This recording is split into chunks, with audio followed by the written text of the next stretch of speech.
All right, welcome everyone to our NGS games tonight between the Division C West teams Can't Counterpick Stupid and Bloodbath and Beyond. Teams have already done their map picks and coin toss and are ready to get into this.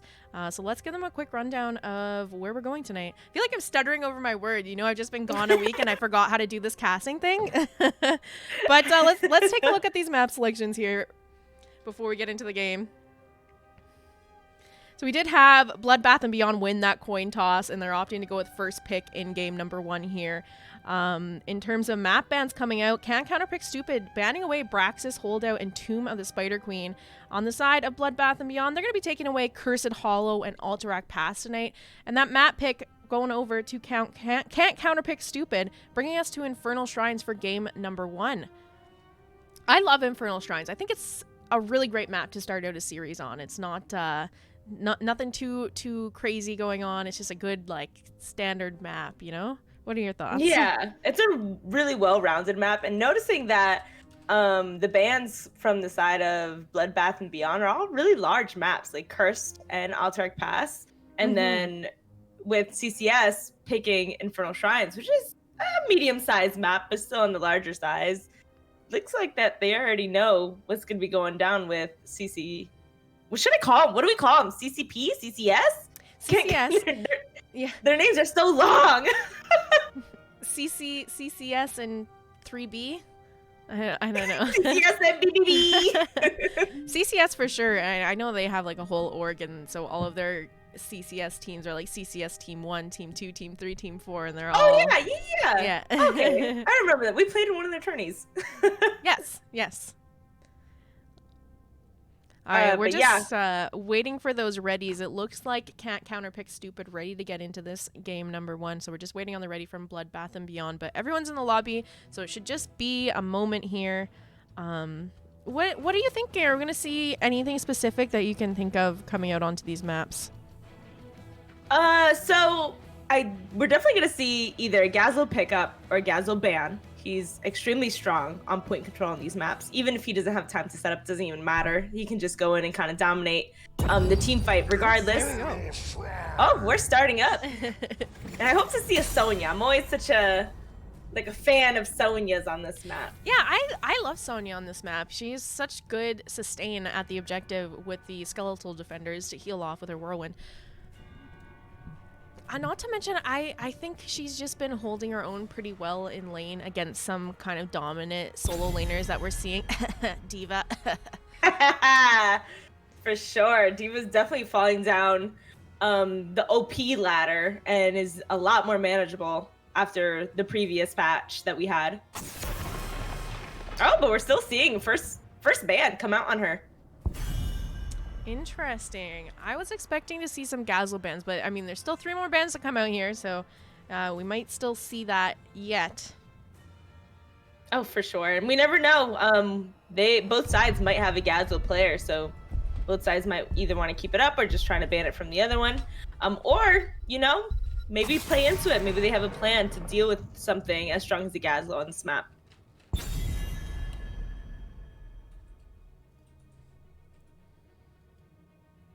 We do see a Chromie ban coming out.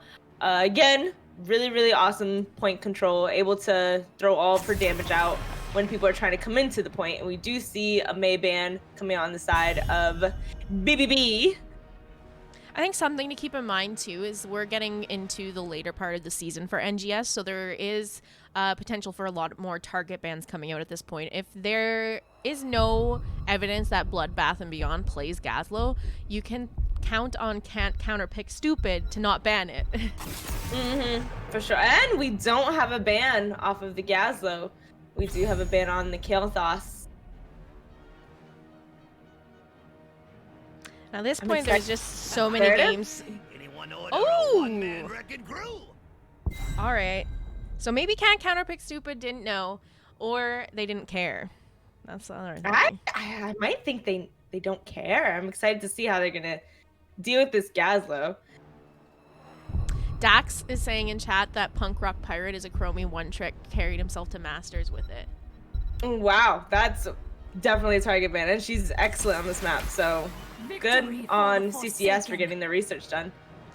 We are going to see CCS pick up the Tassadar and the Sylvanas for their first picks of this draft here.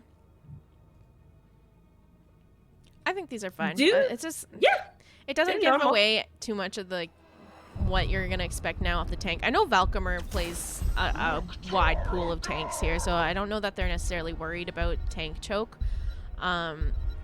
But that's a possibility that we're potentially going to see happen here. I imagine since they've locked their tank and healer, we're going to see either one of those coming out for a ban on the side of Bloodbath and Beyond.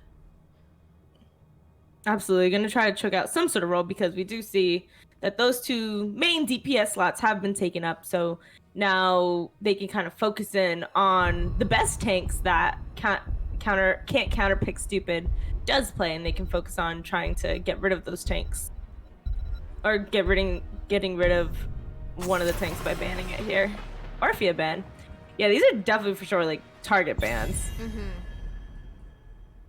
I'm wondering, just off what Dax is saying in chat, if Punk is just a really... I was not surprised about the Murden ban. I was going to say, I know Velcomer plays a pretty decent Murden. We might see that. So I'm thinking y'all going to pick up Joanna potentially here. I think that's the other thing I've seen Valk play quite a bit of. No ETC? Do any of them play ETC? Maybe. He's really strong into Garrosh. Whenever Garrosh decides to throw an ETC because he's the closest target to him, ETC has really strong. There it is. Really strong counter initiate into the Garrosh. And then the Rhaegar getting picked up. Do you think we'll see a Bloodlust here? I think so. I think there's definitely potential for a Bloodlust to come out here. It's going to depend on whether Tassadar goes Archon or Black Hole. I've been seeing a lot of Tassadar's talent into Black Hole these days. And then, again, you might even want to consider, too, what Sylvanas is building. If she's going Overwhelming Affliction, that could be pretty decent. I'm assuming someone just typed Diva in chat. It's got timed out. That Diva baits you in the chat, man, whenever you try to do D.VA. Just get baited every time, get banned from every stream. All right, the draft of Bloodbath and Beyond locked in now, rounding it out with a Li Ming Raynor getting picked up there. Whew. Typically not my favorite map for Li Ming. Fighting around that objective, there's a lot of skeletal defenders to eat those orbs and missiles coming out to do damage onto the enemy team. But I mean, there's maps where Ming is typically not the best option, and I've seen her carry games regardless of that, and maybe we'll see that here tonight. And there's the Sonya pickup we kind of talked about earlier for this map. We have a very beefy front line on the side of CCS in regards to this Ming pick. So with Ming picks, I really appreciate it regardless of the map, if they do have a squishier backline that she can get to. But CCS does have the Sonya, the EDC, and even the Rhaegar all able to kind of tank a chunk of her damage and keep the Tassadar and Sylvanas safe. And then Rhaegar, if he does go Ancestral, he does have that burst healing as well for her. Chat saying I want Gaz and Diva nerfed. I just want Gaz nerfed. I think Diva's manageable now. Yeah, I was just going to say, I think Diva right now is in a very good spot. I think with that nerf, it kind of brought her into a... not too high of a win rate, but not too low either. It's still viable to play at all ranks, but not absolutely stomping in the lower ranks anymore. So I think if they were to touch her anymore, she would just fall off like where she was before. Yeah. All right, here we are. Game number 1 of our best of 3 series between Can't Counterpick Stupid and Bloodbath and Beyond. Tonight on the left-hand side, we have Can't Counterpick Stupid with Valkymer on the ETC, Madathi playing the Sylvanas, Osprey on the Sonya, Wits End on the Rhaegar, and Thorin on the Tassadar. And on the side of Bloodbath and Beyond, we have Polite Gamer on the Garrosh, Wraithling on Gazlo, Punk RK Pirate on Li Ming, Rockham on Stukov, and Captain Roberts on Ray Ray. I love that Polite Gamer is on Garrosh, who is the least polite character in this game. Let's take a second. Thank everyone for coming to watch tonight. I really appreciate it. I'm sure these teams do too. I see Smoogies in chat. I hope your move went well. Smoogie! So we do see Sonya and Gazlo going right up to that top lane to start the soak there. Have you played the Gazlo-Sonya matchup? I know those are heroes that you've kind of messed around with before? So Sonya does beat Gazlo. So Sonya does get the extra healing off of, ooh, big damage from Li Ming, sorry. So Sonya does get her healing available from the turrets. However, you do have to play a little bit more passively than normal than other matchups in the solo lane. And we do see Valkyrie just trying to interrupt the rotates here, stunning the Garrosh and getting on out of there. And we can see, ooh, Garrosh landing a stun onto the Sylvanas, but she does end up being away nice and safe. So we got a glimpse there of how ETC, in my opinion, is just so dominant into Garrosh. She really just denies that engage that Garrosh is trying to get for his team. We are going to see Bloodbath and Beyond go for this bottom siege camp here. And no contest coming out from the side of Can't Counterpick Stupid, so that's going to go over easily to them. Might have even missed a minion globe there as well. A little bit slow on their rotations. They've now sent Garrosh to the mid lane, kind of get some soak there, but he's going to come back down here. We also have Kyle Ferguson coming in with the raid. Thank you so much. I hope you had a good rest of your stream. Ooh, is that coffee? Oh, we just see a throw. Landed on Valkyrie, but they do end up sliding away. But is that coffee? Kyle Ferguson.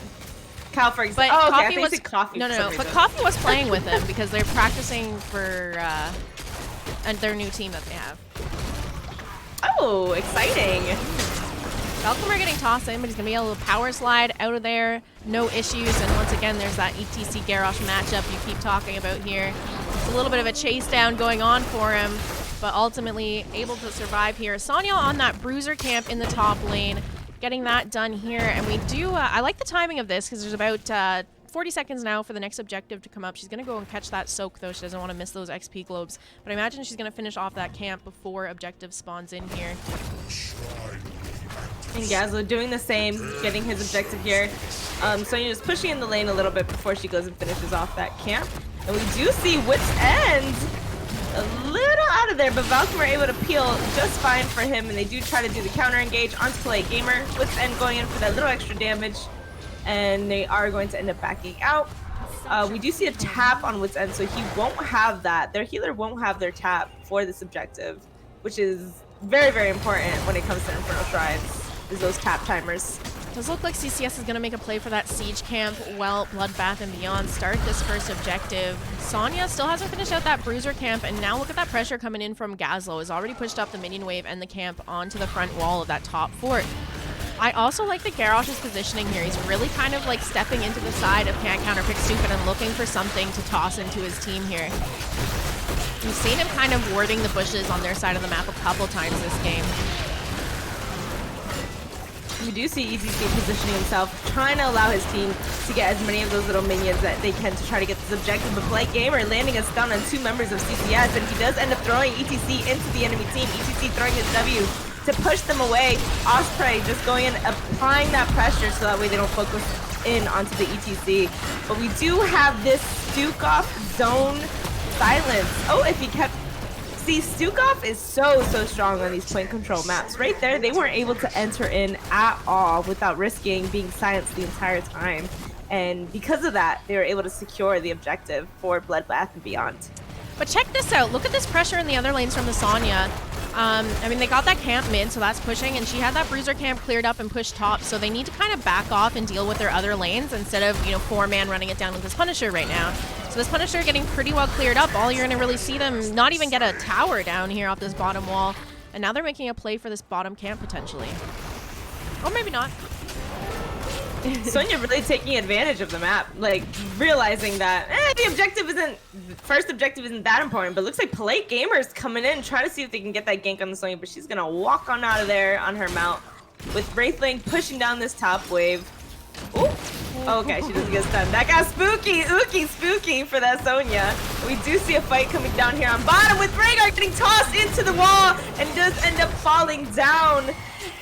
That's first blood being drawn right there. 5 minutes into the game in favor of Bloodbath and Beyond. Gotta watch out for those yeets. Gotta watch out. We have a wave about to crash mid here. If they don't rotate up to grab that, they're gonna miss a bit of XP here and fall a little bit behind. Sonya going for the rotation now.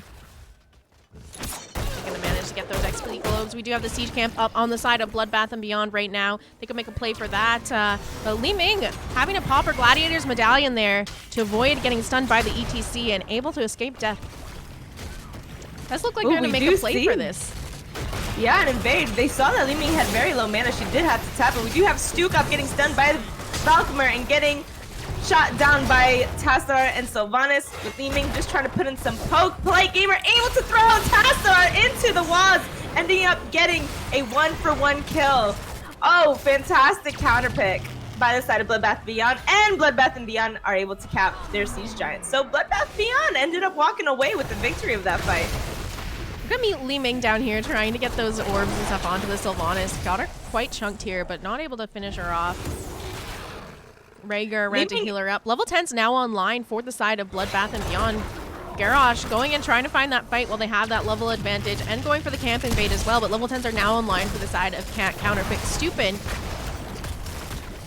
And for level 10s, we do have on the side of Bloodbath and Beyond, Warlord's Challenge picked up by the Garrosh, Wave of Force by Li Ming, Massive Shove by Stukov, and we do have a fight going in here with the giant ring arrow of silence going by from the Sylvanas, with the death falling onto the Rainer after the, I always call it Gravitron, but it's, what is it called? From Tassadar, Black Pool? What is it Black called? Hole? Oh Black Hole! My brain completely shut off there, but Black Hole ended up securing those kills. Sylvanas gonna shut down this front wall. They're gonna be able to take down the front wall, this bottom fort here. But Gasol is doing work in the top lane right now. Look at this, he's already getting some damage onto that top fort, but here comes the power slide onto the Garrosh, the wall out from Tassadar, trying to get that pick onto Tass, but she's starting taking those tower shots from the fort here. He's gonna have to back off, and that's leaving Wit's End in a little bit of a sticky situation. He's gonna pop his Bloodlust, go into his mount form and try to run away here. Li Ming looking to finish him off, but he's going to be able to escape here, so no trades there. Which is quite incredible. So many people got low, but no picks. Yeah, they did end up getting a big cooldown from the Rhaegar. And dude, we do get a stun off the Rhaegar for Play Gamer. Does end up getting thrown into Bloodbath and Beyond and falls. This guy, oh, Li Ming taking quite a bit of damage from Sylvanas after this time from the ETC, with Play Gamer heading over onto the point to try to go ahead and get this started. Li Ming on the outskirts just trying to throw in her damage. The silence falling onto the Sonya, with ETC stunning 3 members of the side of Bloodbath and Beyond, with Garrosh falling.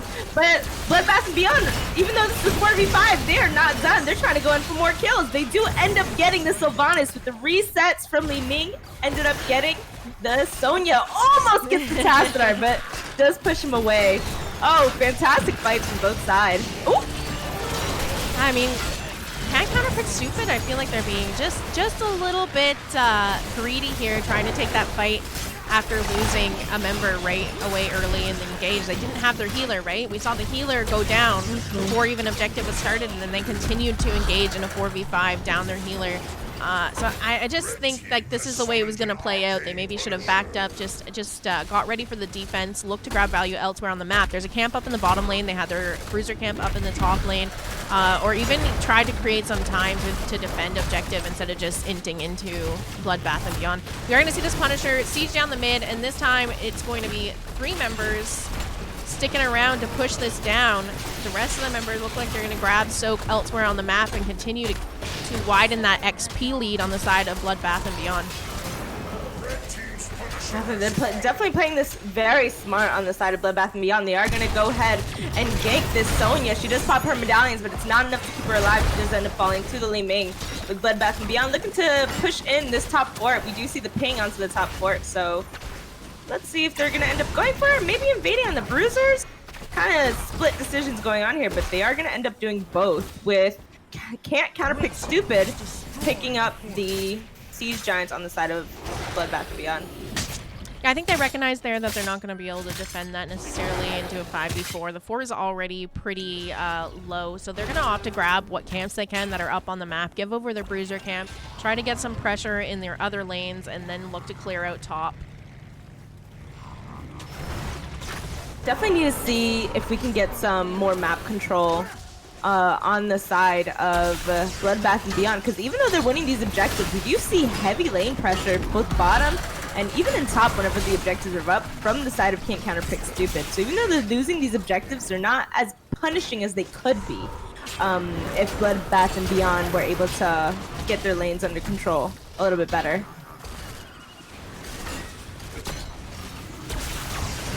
Garrosh trying to land the stun there. Doesn't quite connect, and now Valkymer in the backline. We see the toss come out onto the Rhaegar. Gravel Bomb going out, and Black Hole from the Tassadar as well. Stage Dive coming out from the ETC. The chase is on for Wit's End. He's trying to come over and steal this Bruiser camp. Is he going to be able to make it out there? There comes the taunt from the Garrosh, and down goes the Rhaegar. Toss coming out onto Valkymer. He's going to power slide through the members, but is it going to be enough to allow him to survive? Stun comes out from the Garrosh. It looks like he's going to go down here as well. Tassadar, the next target here, they are chasing for. Ming has those reset silence coming out from the Stukov. Missiles are out, just one more auto, and down goes the Tassadar as well. A 3-for-0 in favor of Bloodbath and Beyond. Wow, that's very, very aggressive play from Can't Counterpick Stupid. And almost worked out. That Rhaegar almost capped that point, actually, for a moment there. But looks like Bloodbath and Beyond are going to recognize that they can push in this wall on top keep and apply additional pressure. And see, maybe if they try to get this keep down, it's a little risky, but we'll see how this plays out for them. But Gazlo is bottom. Level 16s are also online for Bloodbath and Beyond as well if they want to try and take a fight here. But Garrosh getting caught out of position here, pops the taunt, and he's just trying to walk away. Manages to get a heal off, though, and is going to survive. Silence coming out from the Stukov right underneath that Stage Dive is really going to chunk down ETC, and they're ultimately going to lose 3 members on the side of Can't Counterpick Stupid in this engage. Again, I think, a little bit more patience on the side of Can't Counterpick Stupid, and this fight could have went totally different. They're not that far off with 16 if they just would have sat back a little bit more, tried to grab Soap more passively, but instead, they've now lost 4 members going into this next objective. Possibly a keep as well. One thing to know, oh my Garrosh. That Garrosh, I believe, had about 50 health at one point and ended up healing off of the Sonya and walking away. While Raynor just pew-pewed his little life away and just murdering the backline as they focused on the Garrosh, hoping to get that pick. We're going to walk away from this keep now, go to catch some soak mid, come maybe help Gazlo finish up this objective and take that siege camp. So there's some pressure in the mid for Can't Counterpick Stupid to deal with, as well as the Punisher here. This one is a frozen Punisher, so it's going to be shutting down forts and towers with the push. Always great Punisher to grab for siege if you don't have Sylvanas on your team. Oh, for sure. The frozen Punisher is just so handy-dandy. Especially allowing... Oh, and we do have the stun coming down onto the ETC with Tassadar throwing down his Q. We do see the immediate taunt onto the ETC after a throw. He does end up sliding away, the silence coming down, but not catching anyone. Raynor taking a lot of damage from the keep, the fort, but does end up getting healed up by the Stukov. Stukov is doing work with these heals, by the way. He's making sure his team is nice and healthy whenever they're going into these fights. There's a jump coming out onto Sylvanas for the Punisher. It looked like they were trying to follow up on it, but not quite working out the way they expected here. Punisher starting to hit this peak, but in terms of how much health is left on, only about 29%, so they're going to be able to defend this. Level 16's online for Can't Counterpick Stupid now. Here's this little window we talk about all the time where they can look to try and get a team fight while they're on equal talent tiers and turn this game around for them. We are going to see the invade onto the siege camp of Can't Counterpick Stupid, but unfortunately not fast enough for them to get there to contest it. Bottom camp up and available if they wanted to try and look for a fight here. It would be pretty good in their favor as Gazlo's gone top now. Yeah, they do get those camps extremely quickly, so they would have to have responded immediately after that Punisher fell to that Daryl siege camp. They really can't sit back and wait, though. They are so far behind on XP that if they just let Bloodbath and Beyond get 20, they're pretty much just giving them the game. They should be trying to find a fight right now. You have vision of them. You just saw Ming mid try to get some damage onto that mid fort. You should be running at them right now, especially since you just saw Gazlo top a second ago clearing. It looks like there's just a little bit of hesitation on whether or not they should go in for these fights. Would definitely agree that they should go in with there we go, 19 and 16, but now that the window's closed. Is gone. Now they have to fight into 20s. Oh, I just had a little lag. Oh. Lagging it up. Yeah. So look there, like I said, this level 20 advantage online for Bloodbath and Beyond at this point, and there's a long way for CCS until they can hit those level 20s themselves. This next Punisher is spawning in. in the mid. And really, there's not much that they can do to stop it. I have a feeling they're going to try and fight down level 20s because they've been doing it all game. Oof. We're trying to peel off that Garrosh. Big damage coming out from the Tassadar, but Stugov's going to go ahead and heal that back up. And these are some big level 20s on the side of Bloodbath and Beyond. We have the double toss from Titanic Might on Garrosh. It's raining scrap, where Gazlo just has like 10,000 turrets at a point in time. How about that Li Ming level 20? Archon! Okay! Archon's for power! Girl, laser it up! Who needs to aim any abilities? You can just take down the towers one at a time. And then top off and execute is a huge one on Raynor. Raynor just pumps out so much damage at this point that it's really, really difficult to try to engage in on them. Oh, we do see a stun going in onto the Gazlo. He does pop his medallions. A wave of force coming down from the Li Ming, but they are going to back off from this fight. Now we do have a medallion down on the Gazlo. See if maybe something can be done at this point. We do see the top keep did end up falling to the bruisers. Sonya's gonna have to split off to try to clear that up while objective is popping up. Oh, look at that Archon. Oh my god. There's that power slide going out onto the Garrosh here. He's walking in to get that double stun, or double toss onto CCS. Down goes the ETC, followed up by the Rhaegar. Sylvanas trying to run away here. She's going to manage to live for now. Tassadar needs to be a bit careful. He's kind of stepping up into danger zone here. And it does look like they're just going to start to go for core here. 2 members down. A nice 3v5. Make that a 2v5 as Tassadar goes down, and as the core is going down as well here. And here's Archon. There ain't no stopping the Archon, baby. Look at her laser them down. Sylvana's going to go and throw her silence. She does end up catching it on 3 members of the side of Bloodbath and Beyond, but so you does end up falling to the Raynor. Pew pew. And the game is going to go to the side of Bloodbath and Beyond. You know, we were kind of talking about these teams before we got into the matches tonight, but if you look at the standings right now for Division C West, Can't Counterpick Stupid currently sitting in 5th place in Div C West, with Bloodbath and Beyond tied for 6th. These teams are only 1 point away in difference, but if you look at this first game, it doesn't look like that. Bloodbath and Beyond tonight showing up for game number 1. Look at this, 4-18 in deaths. They pumped out the damage. We can even see that the highest damage was actually on the side of CCS, with the tasks that are hitting 60k there. But just the amount of bursts, and then just the fights were a little bit off from the side of Can't Counterpick Stupid. Just picking really, really difficult fights, and unfortunately losing them and bringing them really, really far behind in levels, to the point where it was, I think, 17-19. And that was their window. 20. They hit, fight. Yeah, no. Yeah, you're right. It was 17-19. It was a very short window where they could have tried to finally take a fight on equal talent tiers. But you're right. The issue that Can't Counterpick Stupid was having here is they were taking fights either down members or down talent tiers. If they weren't down a member, we saw them try to fight over an objective in mid while their Rhaegar was dead.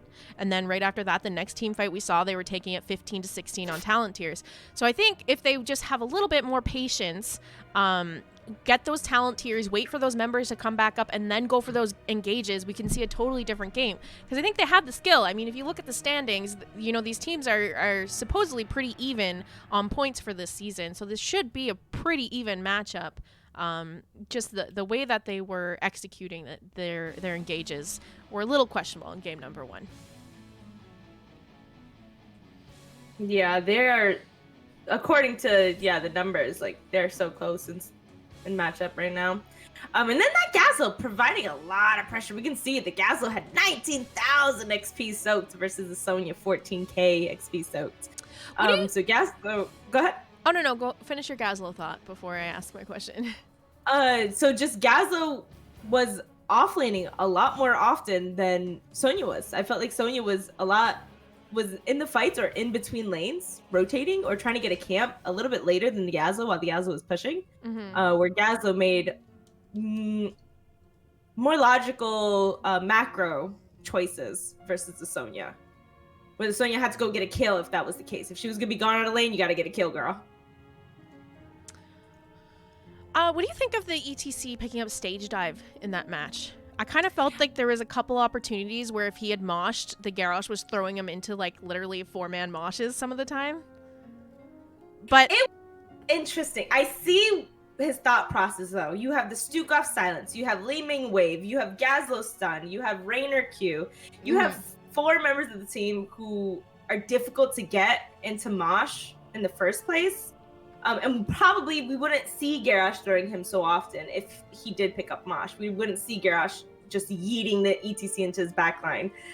He probably did it because he knew he had stage dive. So I think the stage dive choice makes sense, but it is much more difficult to feel with that team. It's difficult either way because you saw him every time he used stage dive. You know, Stukov was just like, oh, I know where you're landing, and popped a silence right underneath where he's going to land with stage dive anyways. So it's like both of them, it didn't really matter what ult you were taking there. Both of them could easily be countered by Bloodbath and Beyond. With stage dive, I do like stage dive. You really have to throw it on top of someone like a Stukov. You can't do it near the person you're trying to kill. Your job now, when you pick stage dive, your job as ETC is just be annoying. Stage dive onto the backline, stun the backline, W Garrosh back into your team. You know, obviously making decisions as you go throughout the fight.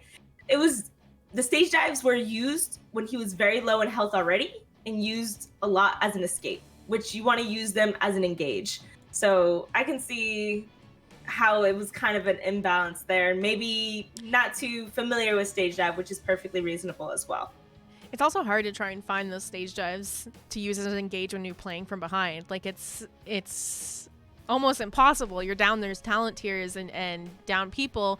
You don't really want to be the ones engaging because you know that the team fight's not going to go in your favor. So it makes it really hard to even know when you should be stage diving when you're playing from behind. It is not over yet, Mexi. How are you? I feel like I haven't seen you in forever. I was just thinking about the Christmas gift you sent last year. Because it's coming up on Christmas time. I was about to decorate my mantle.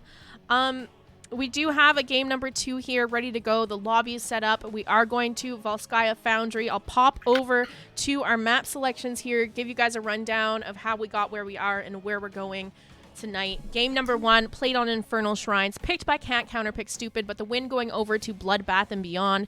For game number 2, it does look like Can't Counterpick Stupid opting to go with first pick here, giving map pick over to Bloodbath and Beyond. So we are going to be going to Volskaya Foundry for our second game of the evening. If Bloodbath and Beyond can pick up the win here, they're going to finish out the series with a nice 2-0.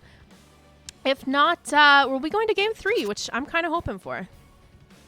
I'm excited. I want a game 3. I always want a game 3.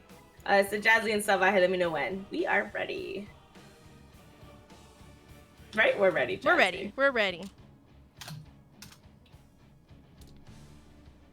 I'm excited for this next game. I want it to be a little less manic in the team fights. I want to see more in and out in the team fights and more 5v5s, not like, you know, going 3 into 4 or 2 into 4 at one point. It was 2 into 4 in the middle objective. So I'm excited to see this next game. Yeah, I'm hoping that Can't Counterpick Stupid can kind of find their footing here because this is a team I've seen play before. I know that they're capable of coming and bringing these team fights in their favor. So I would really like to see them turn this around and bring us to a game number 3. What picks do you think we're going to be, or picks and bans that you think we're going to be seeing on Volskaya? Well, I think that there's a possibility of the Gazlo ban, first of all, but I'm not going to be surprised if we continue to see target bans like that Chromie coming out. That was a target ban onto Punk. So Chromie Gazlo potentially, but they might stick with their mages that they picked last game as well. I really want to see that Gazlo banned. Because, again, another point control map. We do see the Chromie getting banned. Direct target ban to Punk RK Pirate. And it was Wraithling who played the Gazlo last game. And I think he did a great job. We didn't see many Gravo Bomb Wombos, but it was because he was too busy running down the opposite lanes and getting their forts. So I definitely think it's worth a respect ban. It's just May. It's just one of those heroes, you know, that it's really annoying to play against it and counter it, and you have to like adjust your draft and your whole team's play style to one hero being picked. So I would consider banning it out here. Yeah, just make your lives easier, you know? Why you gotta struggle into this hero? We know it's strong. It's another point control map. Get rid of it. Get it out of here. We do see the Garrosh ban. Maybe we got a Gazelle play on the side of can't counterpick stupid. We're just gonna swap the hero. Could be. I don't mind the Garrosh ban either, though, because their Garrosh was really strong. I liked how he positioned, and he was getting some good tosses. Even if it was onto the ETC, that's okay, because the ETC can be burst down pretty easily. And it, you know, those tosses weren't. You know, sometimes you get a tank tossed in, and that just turns the fight for the enemy team. But that wasn't the case here. Absolutely. We do see the ETC being banned out from the side of Bloodbath and Beyond. And that early game, that ETC was doing work, but once you start getting tossed and instantly taunted, it's really hard to get out of there. I wonder if we're going to see some priority coming out into tank picks right now. If they aren't going with the Gazlo, which I guess they're not, but they're also not going with the tank. You're going to see the Li Ming getting picked up by Can't Counterpick Stupid, but right now, 3 tanks already banned out, so there's already some choking going on with these tanks. I would definitely expect the teams to be locking in their tanks before second ban phase. For sure, or else they're going to be stuck with, like, we do have Diva and Gazlo being picked up on the side of Bloodbath and Beyond, so they are here to let everyone know that this game is not going to be fun to play against. They're ready to make this tough on those points. Diva, excellent point control with her bombs. However, her mech does give a reset to Li Ming, and sometimes it can be really unfortunate with an instant Ming combo coming out right after your mech falls and kills you as a little Diva.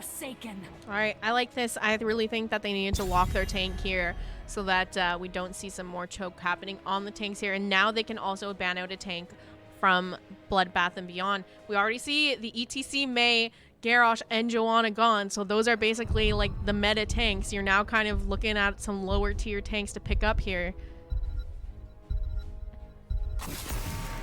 I'm not sure of their tank pool, but I can see an Anubrak. Maybe.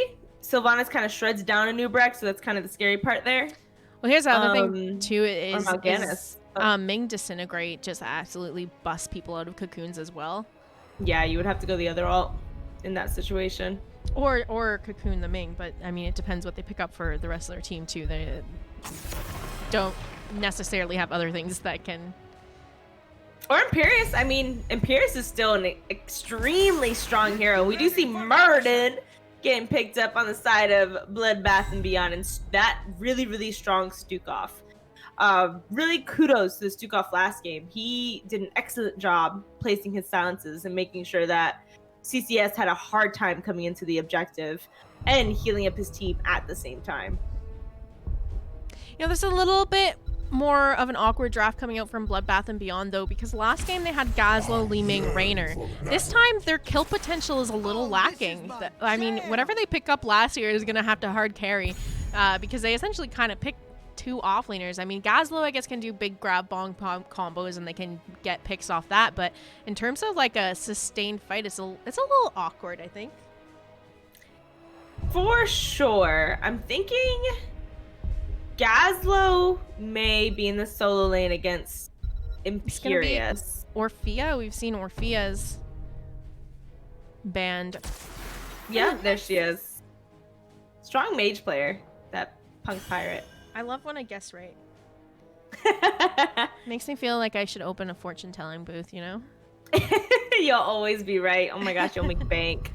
That Imperius, though, I'm eyeing that Imperius on Osprey. He's an extremely strong character in the game at the moment. And they do have several characters that kind of sit still. They kind of stand around, not a lot of mobility besides Orphea and Diva Q. So his stabs are going to be landing for sure. Miss Wineuper says this doesn't look like a fun team to Imperius into. Really? I think I would have a ton of fun Imperiusing into this team. I don't think it's Let me write them down. too bad, but Imperius is one of those tanks like you really need to have good target focus and follow up on those stuns off of him, because once he uses his Q to engage, he doesn't have a disengage. Like, that is his disengage as well. So as long as he's not being overly aggressive and getting himself caught out of positions and the rest of the team's there to follow up, I think he'll do okay. What I'm a little bit concerned about is who he's laning into, because he does not have the best wave clear, and I could see Jazzalene or D.Va just running him down. Yeah, no, ma'am. That's the thing I was thinking of as well. But if we want to go ahead and do the rosters. Yeah, so here we are, game number 2 of this best of 3 series. On the left-hand side, we have Can't Counterpick Stupid with Velcomer on the Joanna, Madathi playing Sylvanas, Wits End on the Lucio, Thorin on the Li Ming, and Osprey on the Imperius. And on the side of Bloodbath and Beyond, we do see Wraithling on the Gazlo once again, Punk RK Pirate on Orphea, Rockham on Stukov, Plate Gamer on Murden, and Captain Roberts on the D.Va.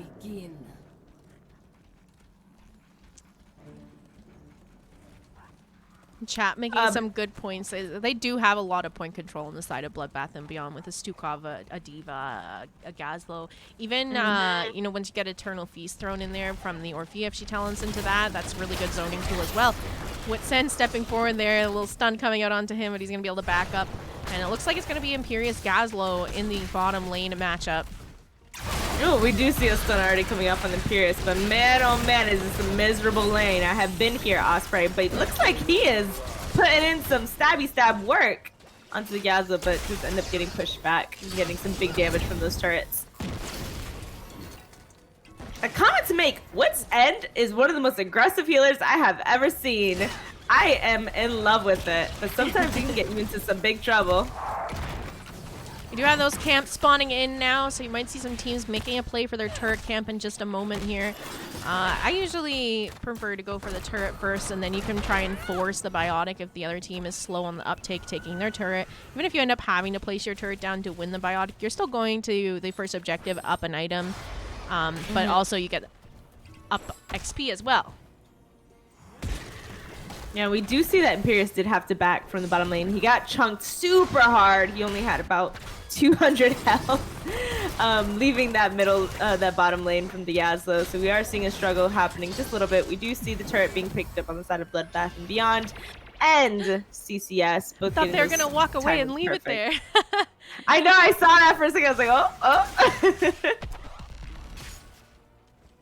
Couple members hanging around bottom there, looking to maybe try and get a gank onto the Gazlo, but not going to work out for them. Going back up to the mid to catch that soak. Meanwhile, on the top, Sylvanas and Joanna holding it down. And we do have a rotation here from the Imperius here in mid lane.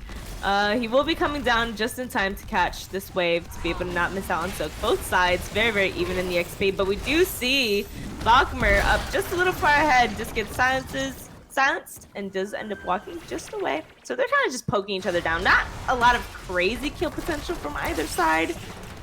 Maybe CCS holds the edge with the Li Ming. So they're both just kind of playing the lane game. You have that siege camp now getting picked up on the side of Bloodbath and Beyond. Interested to see if the siege camp on CCS gets picked up as well here. Or if they're just going to look to try and get some ganks. That is a Muradin that they're trying to attempt to gank here, though, so he's going to be able to jump on out of there and survive just fine. An objective spawning in here in a few short seconds. They're going to make a play for the biotic emitter, though, before they go there. Muradin has eyes on this. All 5 members of CCS are around and nearby. Gazlo and Stukov still aren't quite here, so this can go in favor of CCS right now. They can pull it off. Muradin getting chunked, but I mean, no picks, which is surprising because that's a 5v3 for that whole time. Was a 5v3, but not a full-on engage. Like Murden and D.Va were the ones in the front, so they can just kind of hop out or queue out.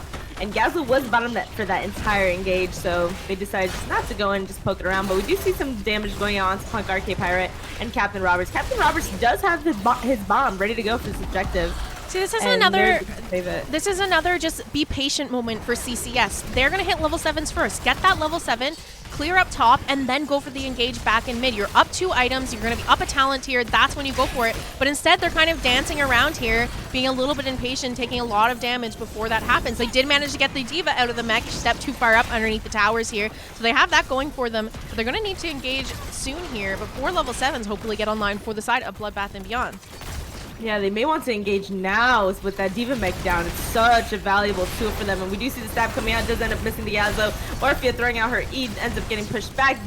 Lucio booping all 4 members of the side of BBB away. And we do see the back going on. BBB, I know, I just forget their name. I'm like, I want to say Bed Bath & Beyond. That's not their name. I probably have said it. Actually. We're going to see both teams picking up turrets here, so a lot of items to be dropped down on this objective for the engage here, and it does look like Bloodbath and Beyond going for that re-engage. Velcomer on the point here, getting chunked down quite quickly, going to use that Iron Skin, get caught in the silence, though. D.Va going in to try and finish her off. Muradin going in for the chase as well. Self-destruct coming out from the D.Va. And down goes the Joanna. First blood? What? 5 minutes again? Blood. We do have Imperius here in the back line, just chunking the damage. Yasuo does end up falling down. Imperius coming around, getting some heals up. I love this Lucio. He's just in there. Look at him go! They are very, very low, though. He needs to stop attacking. Heal up your team, baby! Merlin gonna jump on in with Osprey landing his healing with Li Ming getting chunked and popped down from that Orphea. Madashi is going to end up falling after his E. Wits End still here, just trying to dodge everyone, just trying to stay on the point. Osprey is getting very, very low. Will he make it out? He does not. Does end up falling to the D.Va R. But Johanna is also engaging 1v4, but is going to end up backing up. I think, too, it's clear that Punk is a very competent mage player, and once you have level 7 online for Orphea, and you have that resets on the Chomp, like the cooldown, I should say, the cooldown reduction on the Chomp. She's such an annoying hero to deal with. You have to be on point about dodging those, and you know, with a Joanna and an Imperius stepping up into the front line, it's almost impossible for her to miss those, I should say. Yeah, and it ended up punishing the Li Ming, so because I think she landed the Chomp on the Imperius, and the cooldown reduction ended up being able to kill the Li Ming with the second Chomp. Level 10s are online for the side of Can't Counterpick Stupid first. Level 10s now just hit for Bloodbath and Beyond. They're gonna be able to defend this pretty well. That fountain's still staying alive here, so that plays out really well for them going forward if they can manage to defend this and keep this fountain alive. It does look like 3% left on this Trig Glove. There we go. Stun going out onto the Stukov.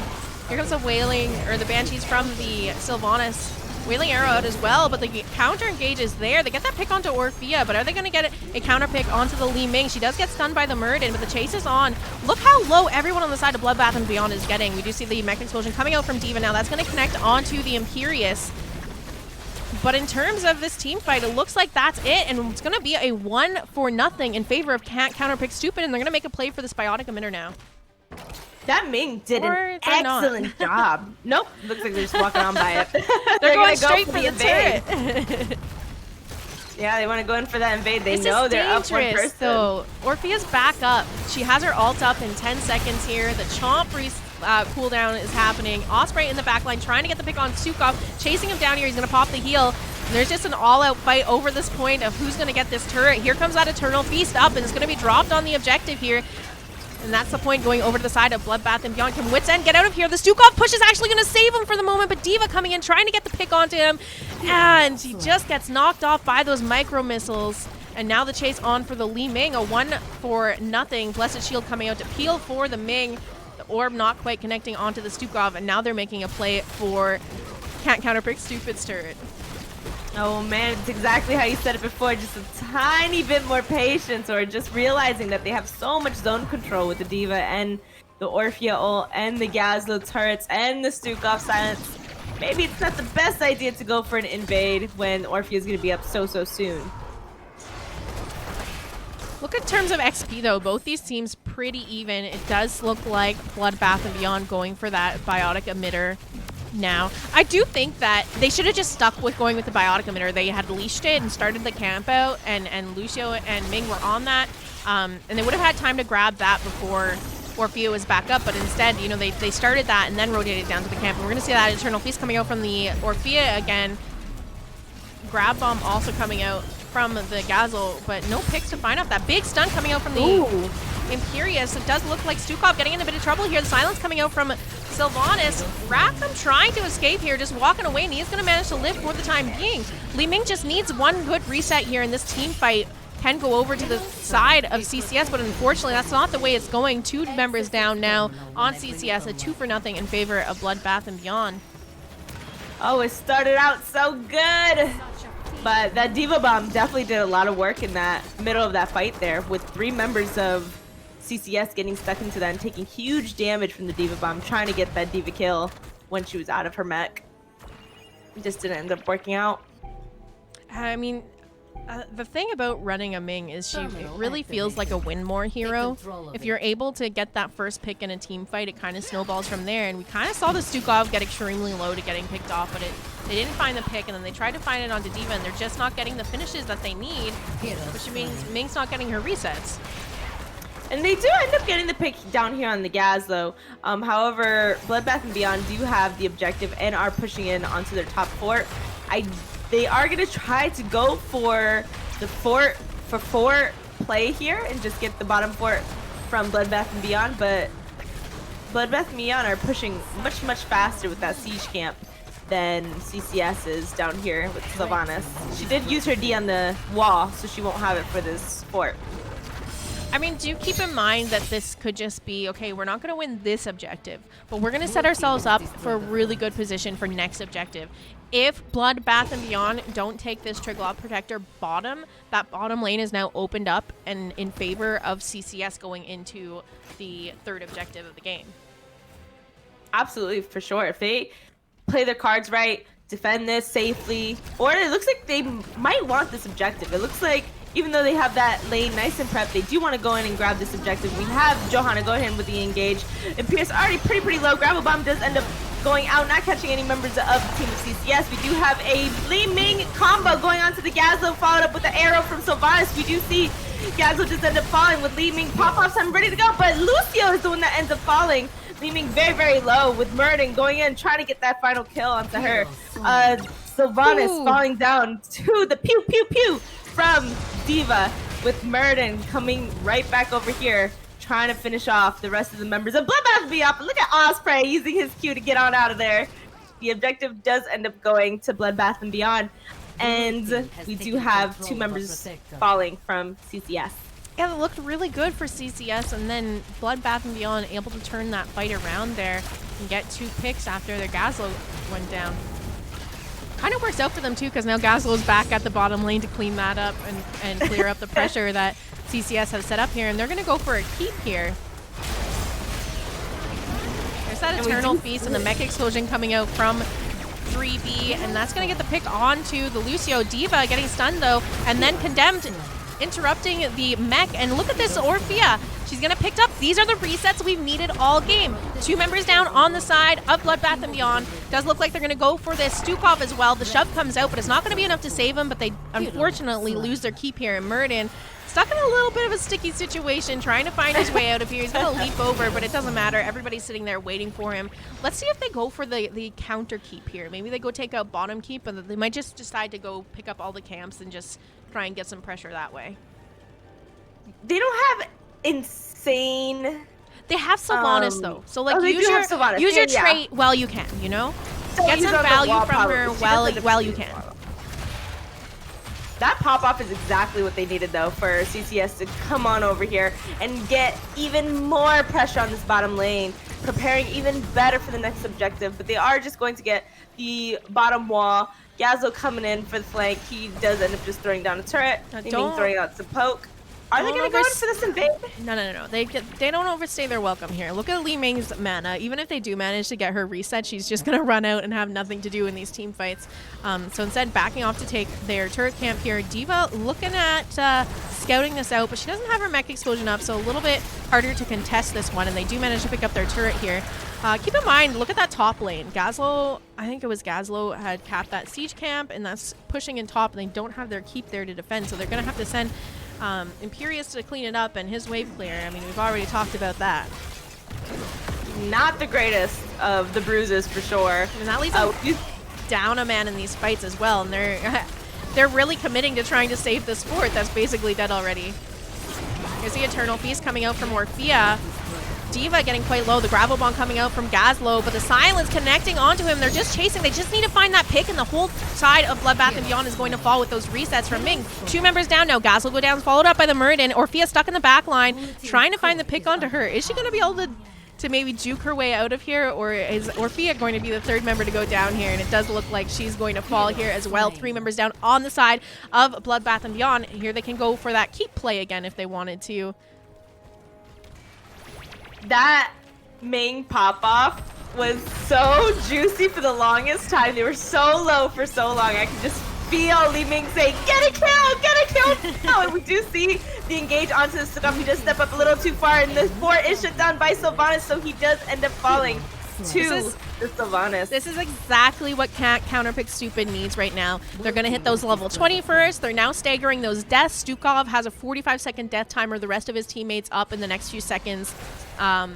And so this is the opportunity that Counterpick Stupid can try to look and find them on the map in places, get those team fights up numbers.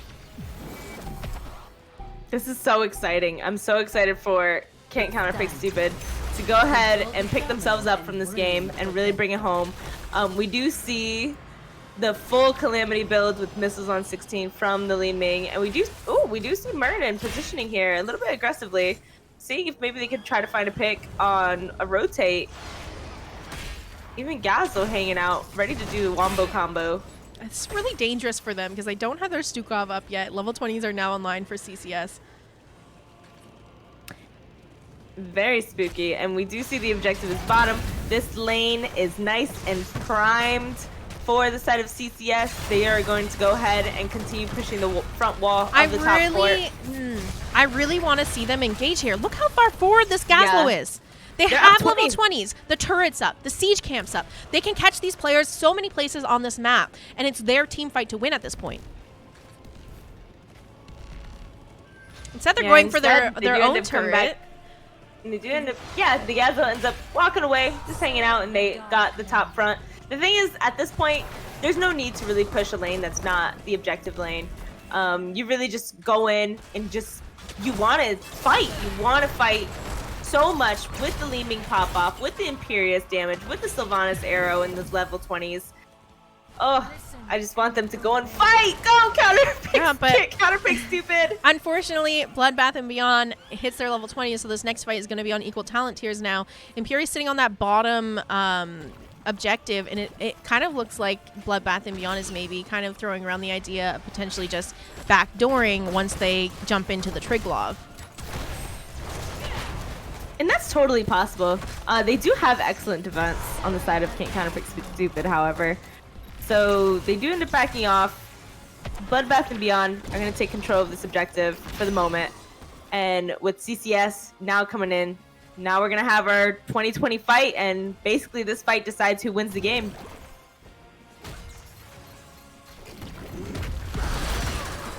Yeah. And we do see Pierce going in with his W onto the Polite Gamer. Polite Gamer just hanging around, taking some damage. He ends up getting stabbed by the Imperius. Big damage falling onto the Muradin. He pops out Avatar. Big old gravel bomb does land on Imperius, but Imperius only bomb falling out, but it is on the conveyor, so it's going to get pushed away from the side of CCS with another stab going onto Rockham from Imperius. And 2 members of the side of Bloodbath and Beyond do end up falling to the Li Ming. Li Ming combos are now out and about. Imperius landing every single stab that he's thrown out in that entire fight, with Lucio going in on this Diva saying, this is my objective. They didn't even use their healing item. 4 members down now on the side of Bloodbath and Beyond, so this is the opportunity that Counterpick Stupid has to win the game here. We have like 45-second death timers till everyone else is up, and they're going to have a Triglav heading straight to this keep. They've already cleared that up. Sylvanas stepping up to shut that down, try to get some damage onto it before the Triglav arrives, but right now, like, this is their game to win. Oh, for sure. That Imperious, that fight there, the Imperious led the charge. And Li Ming able to just tear down whoever he stabs. And it was just such a wonderful fight.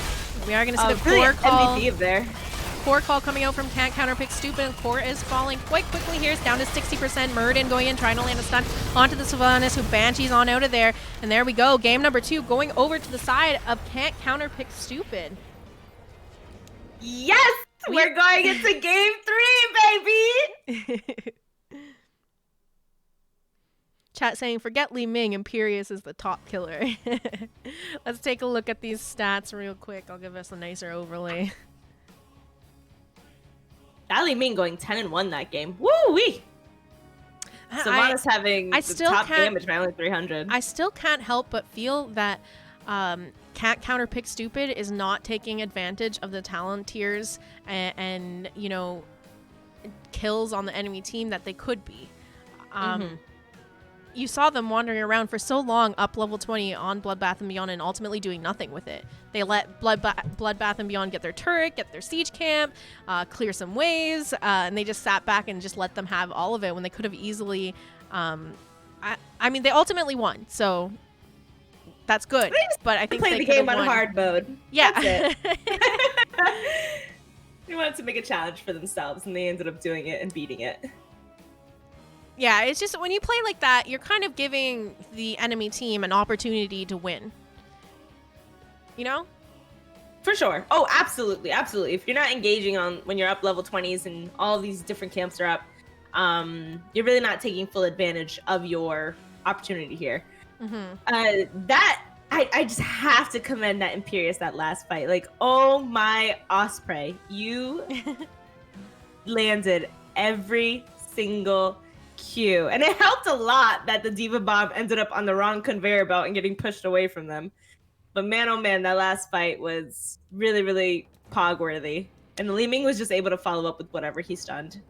Yeah, and I think that that's part of the issues we saw in the early game is we would see Imperious land these stuns, but not quite the follow-up damage needed to secure anything off of it. And it really kind of led their team fights to being a bit messy because I didn't know who to focus, and it was a little bit all over the place. But once they were able to get that under control, get Ming her resets, and Imperious landing his stuns quite frequently in these fights, it really turned around for them. Anything you want to talk about talent-wise before we move off of this screen? Talent-wise, everything looks pretty normal. Really, really strong talents on the side of Can't Counterpick Stupid versus Bloodbath and Beyond, but other than that, not much else. All right. Well, there you have it. Let's pop back on over to us. That's Salvaje's hot take on the talents. Hot take on the talents. Very normal. Good job. Keep it up. So this doesn't mean we get to go to game number 3 here. And I'm curious, do you think that Bloodbath and Beyond is going to opt for first pick here, or are they going to go back? Or are they going to take map pick? I mean, Bloodbath and Beyond have been staying away from the big maps. They banned out 2 huge maps, even though they won on Infernal, you know, which can be considered. So I think Bloodbath and Beyond is going to go for the map pick and try to get it onto something a little bit more concise, especially with those that Chromie mage just pop off god that Pirate is. They want something that they'll be able to control a little bit more confinedly, which on a smaller map than a larger one. In my opinion. Well, so far in the series, first pick has won the games. In game number 1, first pick was over on the side of Bloodbath and Beyond. They won that one. In game number 2, first pick was given to the side of Can't Counterpick Stupid. So it does seem like these teams favor taking first pick if they have the option here. So I'm not going to be surprised if we see Bloodbath and Beyond go back to that first pick option. Although I will say in game number 2, it did seem that it didn't matter that they didn't have first pick. They still got the picks that I feel like they would have been taking as first pick anyway. We do have the lobby up like here. The Gazlo it was Gazlo first pick on the side of Bloodbath and Beyond, and then Li Ming on the side of CCS. Well, I guess the first 2 picks was Gazlo and Diva. Yeah. But I don't think the Diva fit well. I think out of everything, they could have switched up the Diva and would have made that a little closer. All right. Well, the lobby is up, so that's going to allow us to see where we're going. Let me pop on over to our map selection screen, catch you guys up on where we have been and where we're going here. Game number 1, played on Infernal Shrines, picked by Can't Counterpick Stupid, won by Bloodbath and Beyond. Heading on into game number 2, played on Volskaya. That one picked by Bloodbath and Beyond, but the win picked up by Can't Counterpick Stupid. This time, it does look like Bloodbath and Beyond are opting to go with the map option here, giving first pick over to the side of Can't Counterpick Stupid. And we're going to Towers of Doom, ladies and gentlemen. I predicted it. I knew it. And guess what? This is a big old map. They like their big maps, just from what I've seen. I love this map. It's one of my favorites, so no complaints here whenever this gets picked up for NGS. Does look like CCS are about ready to go. We're just waiting for a couple members of Blood Bath and Beyond to get on in here before we get into game number 3. Their names are tongue twisters at this point. Their names are making me miss shopping.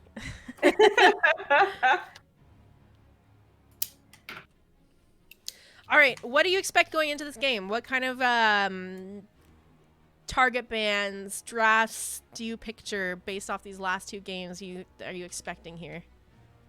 I mean, CCS beat the Gazlo, so now I don't expect a Gazlo ban. Pick-wise, I'm planning on seeing the typical double soakers: Zool, Leoric, Sonya, even Mathael at some points. And then for the 4-man, I'm thinking either ETC or Diablo. Diablo is so strong on this map. So many walls everywhere you go, especially when you're fighting over those camps. Or maybe even the Garrosh. Garrosh is very strong on this map as well. We know that they have an excellent Garrosh player on the side of Bloodbath and Beyond. Yeah, I'm not going to be surprised if we see the Sylvanas picked up again on the side of Can't Counterpick Stupid. That one hasn't been banned out, hasn't really been something that Bloodbath and Beyond seems to be too afraid of here. Sylvanas is pretty great for shutting down the bell towers on Towers of Doom and just controlling that bottom lane, as well as taking Merc Queen on level 4 to buff those sappers and walk them in, can really help you secure an early bottom bell tower. For sure. She makes sure that when you do get even 1 or 2 picks, that those towers fall so quickly. And there's not really much response you can do whenever you're down 1 player or down a second player as well. Seeing that they did ban Kael'thas both games. I saw that someone mentioned it in the chat. And is RK Pirate the Kael'thas? I forgot who banned it. Is it CCS? Or yeah, CCS did ban Kael'thas both games. I have a feeling that Punk RK Pirate is a mage player. Like a well-rounded mage player, it seems like, because we know the Chromie ban is onto him. We know that the Li Ming pickup is a denial ban onto him. Not saying that it wasn't played well on the side of CCS. They did play a good Ming in their last game as well. And we also saw the Kael'thas and the Orphea. And the Orphea ban was also onto Pirate as well, because we saw him pick up the Orphea in game number 2. So yeah, I'm going to just go out on a limb here and say that Kael'thas ban is also onto Pirate. They're really prioritizing the mage bans onto Pirate, which is, complimentary, That can work, though. A little bit. There's a couple different ways to approach drafts when you're playing against teams, and particularly teams where you are familiar with their pool.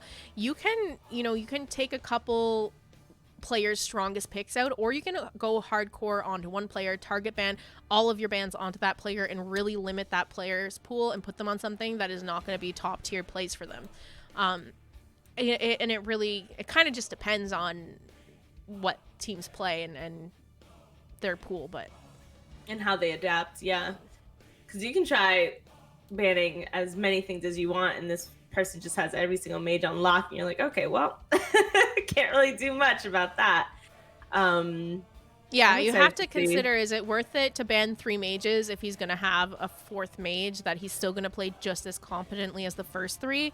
Or should we maybe consider banning out a top-tier tank because they played the Garrosh well, and we did see them ban out Garrosh in game number 2. Or maybe we should consider banning the Stukov because he's been really disruptive with his silence and shoves. Or maybe we should consider banning the Diva because we left it up and they took it last game, and those the mech explosions were kind of oppressive. Like, yeah, you just got to consider maybe they think then now there's a chance that those mages that we're seeing banned out are really so good from Punk Pirate that it's worth those bans, but I don't know for sure. I mean, Dax was saying in chat that the Chromie, he was a one-trick Chromie, went to Masters with the Chromie, so I'm not going to be surprised if we see it again. What? Yeah. Oh yeah, I definitely see the Chromie getting banned out here. Out of all the maps that they played tonight, Yes. This is one of Chromie's best maps for interrupting those objectives and getting that damage out at a safe distance with all of the different walls. Yes. Yeah. You are right. I am definitely expecting that Chromie ban to come out once again for the side of Counterpick Stupid. Possibly followed up with the Garrosh once again, maybe the Orphea, but maybe they're going to stick with the Kael'thas. I think they have priority on that again. And that could be simply, you know, sometimes you just have a team where you're just like, we are really, really bad about spreading bombs with Kael'thas. We know they have a Kael'thas, and we know we just are not good with it. Let's just get rid of it. And sometimes that's the case. And that might be what's happening with Counterpick Stupid. It might not be that it's like, oh my god, his Kael'thas is incredibly scary, we have to ban it out. It could just be that we recognize we're not good around playing around his bombs. True. Or stun comp. I know Kael'thas, that stun is very undervalued a lot of the time. But having a mage with a stun like that, which is his E, can be very valuable in different stun comps. Say, we know that Punk Arcade Pirate is a Chromie one-trick god, but yet CCS all have Chromie portraits. And I wonder if that's just a little like, you're not getting your hero. All right, we got a couple questions from chat here. Kelladorn says, stepping out, but where are the stockings on my fireplace? November clearly requires that the fireplace have stockings. Kelladorn, actually, I don't do Christmas trees, partly because where I live is not really going to be, I don't want to lug around a Christmas tree in here and stuff. Well, I have cats, right? And you know they're going to be up in the tree. So I don't bother, and I don't want to do a real Christmas tree because all the pine needles, and I don't know if that's good for them or not. They'll eat it. They will. And I don't want to do a fake one because it's just extra stuff to move when we eventually move, because it's going to happen. Like, I live here on a visa. Like, we're going to move at some point, whether it be like we finally get our green cards and buy a house. I just don't want extra stuff. So instead, I decorate my fireplace mantle, and I change out, I have a wreath up there that's like a year-round one, but I change it to a Christmas wreath. I'm waiting for it. No delay. Yeah, delay. I change it to a Christmas wreath and have garland all on the top and Christmas lights and everything, but I haven't got around to decorating it yet. I can come close. Probably this weekend. My Christmas decorating is on Black Friday, the day after Thanksgiving, after I get out of work working a 12-hour shift because I've only worked retail all my life. And I come home and I'm like, let's decorate. I decorate all out for Christmas. Oh, I see the wreath now. Get cute. Oh, I love it. I'm just going to poke them and see what's going on. Yeah, one of them's missing on the side of Bloodbath and Beyond. Who is it that's missing? Yeah, no, I just avoid, there's so much Christmas stuff. Miss Windupbird saying pine needles are pretty bad for cats. Yeah, see, so, and I know that my one cat is just one of those cats that just likes to fuck with shit. Excuse my language, but she will knock over Christmas decorations and paw stuff down and try to climb the tree, and I know it will happen. Oh, wow. Okay. Looks like we have a sub coming in for the side of Bloodbath and Beyond. Ookie spooky. Hope everything's okay. I don't have any cats. I only have little Nimbus, who is my American Eskimo. But man, oh man, is he a little demon at the moment. He will get into anything and everything. He barks at anything and everything. But yet he is so intelligent. I was really lucky when it came to my dog in the puppy phase. She didn't really get into a lot of stuff, but I gave her a ton of like chew toys and toys in general to keep her preoccupied and away from things I cared about. So I was lucky in that sense, but the barking I can totally relate to. It took her quite a while for her to not be so loud. Yeah, we're getting him there. His bark is just piercing. Like, I've had many, many dogs in my life. I've never had a dog where, like, when he barks at full volume, you feel it in your eardrum. And you're like, what the oh my gosh. But other than that, he's very intelligent. He knows so many tricks and so many commands. And I'm like, I can't keep up with it. Because you know how you want to just mentally stimulate them for as long as you can. Sorry, I'm just reading the chat, seeing what they're saying. Hi, Ghostly. How are you? Reading the all chat, the lobby chat. So it does seem like something has come up on the side of Bloodbath and Beyond, and there is a timer that starts if there's a delay like this, and if it passes the timer, then I think the win goes over automatically to CCS. Man. Usually, this is very much up to however the teams decide they want to play it out. So, we're just gonna have to wait and see what happens here. They do have a sub coming, but I think he's gonna be showing up late past the timer. So we'll just make sure that they keep us in the loop. All right, it does look like CCS is saying that officially the match has been called. They're happy to continue to play the third round, but it'll be an exhibition at this point, and the forfeit is coming out from Bloodbath and Beyond as they didn't get their sub in time. Aw, dang. We don't get our third. Well, maybe we'll get our third match, but we'll see. This is the first time I've ever had this happen. I've had some close calls. We're getting close to the playoffs. Real close calls, yeah. I think, and that's the thing here is, you're this close to the playoffs, and these teams, like I said, they're seated in CCS currently in 5th place. Bloodbath and Beyond tied for 6th. You really can't just be giving over points because you feel like being a nice person if you want to be making it to the finals right now.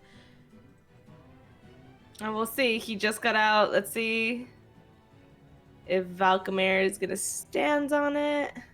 Or if maybe we'll get a game 3 anyways. We'll see what happens. I think it looks like they're going to be playing the game 3. Otherwise, they would have just disbanded the lobby and called it.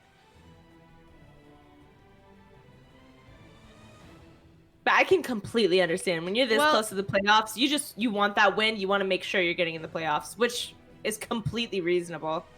Yeah, I think Miss Winduper is that the thing is that there's rules set for the league, and if a team wants to be strict about abiding by that rules, that's up to them. I'm not a judge in this. We're just spectators here. We don't enforce the rules at all. So whatever the teams come to for an agreement.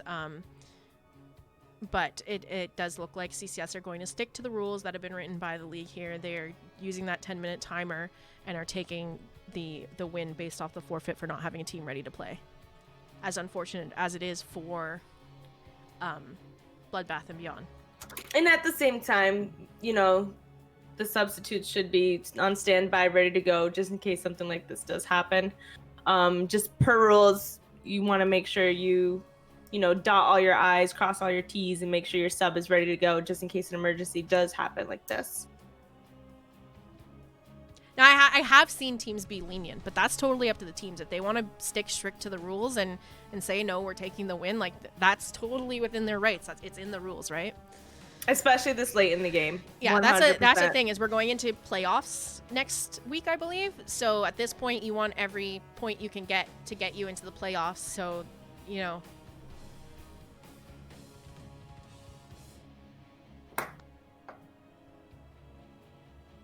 What does exhibition mean? Just for fun? Yep, just a show match. Okay.